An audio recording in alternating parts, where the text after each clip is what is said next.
প্রিয় শিক্ষার্থীরা, তোমরা কেমন আছো? সো আজকে আমরা ময়মনসিংহ বোর্ড 2025 প্রশ্নের সমাধান করব। চলো শুরু করা যাক। টেক কোয়েশন কি আছে? ওয়ার্কিং হার্ড মানে কঠোর পরিশ্রম ইজ ভেরি ইম্পর্টেন্ট, মানে খুবই গুরুত্বপূর্ণ। আমরা জানি টেক কোয়েশন করতে গেলে তিনটা জিনিস লাগে।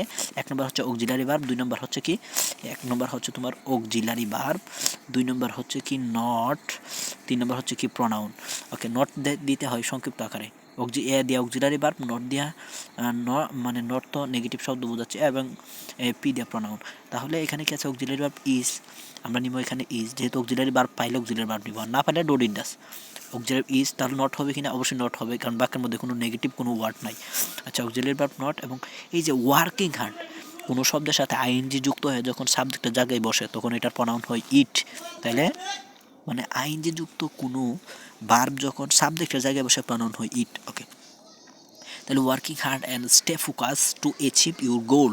তাহলে এই যে ওয়ার্কিং হার্ড বুঝো কিন্তু, এবং স্টে ফোকাস, এই দুইটা কিন্তু অ্যান্ড দ্বারা যুক্ত। তাহলে এখানে আর আমরা ইট নিতে পারতেছি না, এটা হচ্ছে প্লোরাল। যাই প্রনাউন হবে কি, আমরা এটার প্রনাউন হবে হচ্ছে এখানে আমরা THEY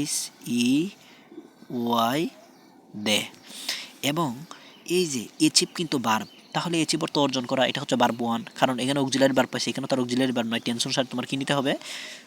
ডো, তারপরে কি ডিড, অথবা DUES ডাস। এইটা যাবে কোন সময়? বোঝার চেষ্টা করো।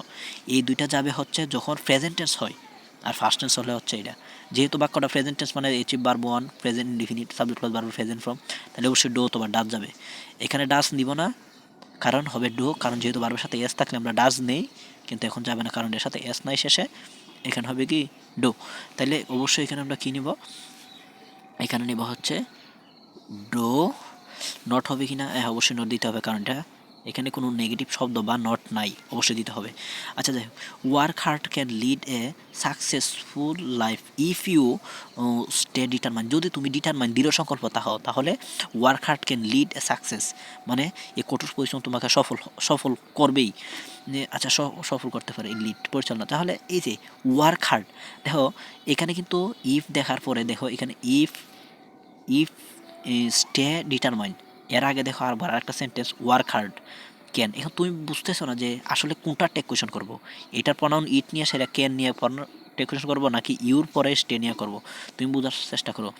যদি যদি কমপ্লেক্স সেন্টেন্সে টেক কোয়েশন করা সবসময় মেন ক্লোজের হয়, তাহলে মেন ক্লোজ হচ্ছে এইটা, আর ওইটা হচ্ছে সাবঅর্ডিনেট ক্লোজ। তাছাড়া মেন ক্লোজ এবং সাবঅর্ডিনেট ক্লোজ চেনার জন্য আমার এই চ্যানেলের ক্লাস আছে, তুমি গিয়ে দেখতে পারো।